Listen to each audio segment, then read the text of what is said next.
Hi guys, welcome back to the channel. So recently the government opened up their multi-million dollar Port Royal pipeline. Now this development is to bring potable water from Harborview to Port Royal. So the government is trying to open up Port Royal as a major tourist attraction. They built a cruise ship pier over there. They're upgrading the museum. They actually have a naval base over there as well. So a lot of development is taking place in in Port Royal.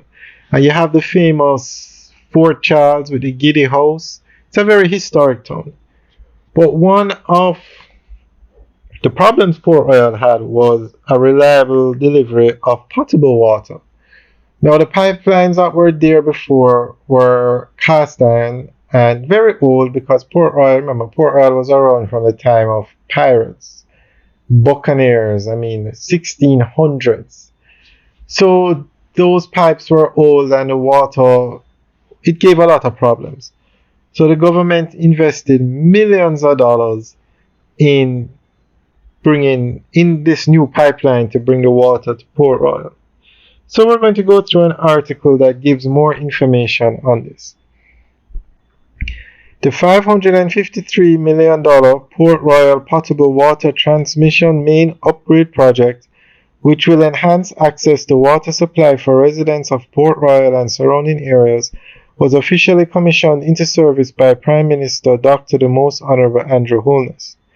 Spearheaded by the National Water Commission, the project, which commenced in 2023, involved the replacement of 8.6 kilometers of aging cast iron pipelines with state-of-the-art 300 millimeter or 12-inch high-density polyethylene HDPE pipes, which will provide a more reliable and continuous potable water supply while minimizing environmental impact.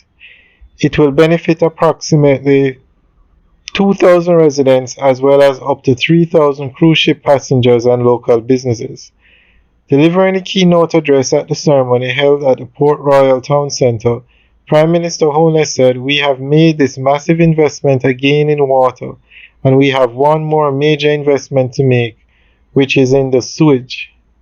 We have actually built sewage plants, so now we have to lay the pipes to connect the homes and the facilities to that treatment plant." He also announced another major investment to come in a beautiful road from the roundabout straight into the town. All this investment coming here is to create Port Royal as a new destination, not just for tourists to come, but to enhance what is already the case. The commissioning marked the completion of Phase 2 and 3 of the project.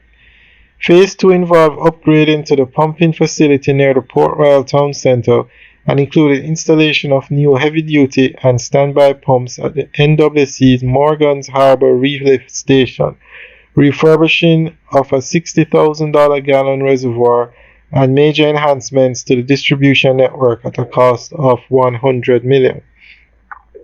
Phase 3 was undertaken at a cost of $433 million and focused on replacement of the aged pipelines with HDPE pipes. Completion of the project not only ensures adequate and reliable water supply, but also improves water distribution at acceptable pressures and flows. It is expected to lead to greater customer satisfaction and the potential regularization of existing accounts, ultimately increasing revenue for the NWC. The durable HDPE pipelines will reduce frequent repairs and minimize disturbances to local ecosystems, including mangroves and beach areas. Alright guys, it's the end of the update article, so let us know what you think. Leave your comments in the section below. Alright guys, have a good day.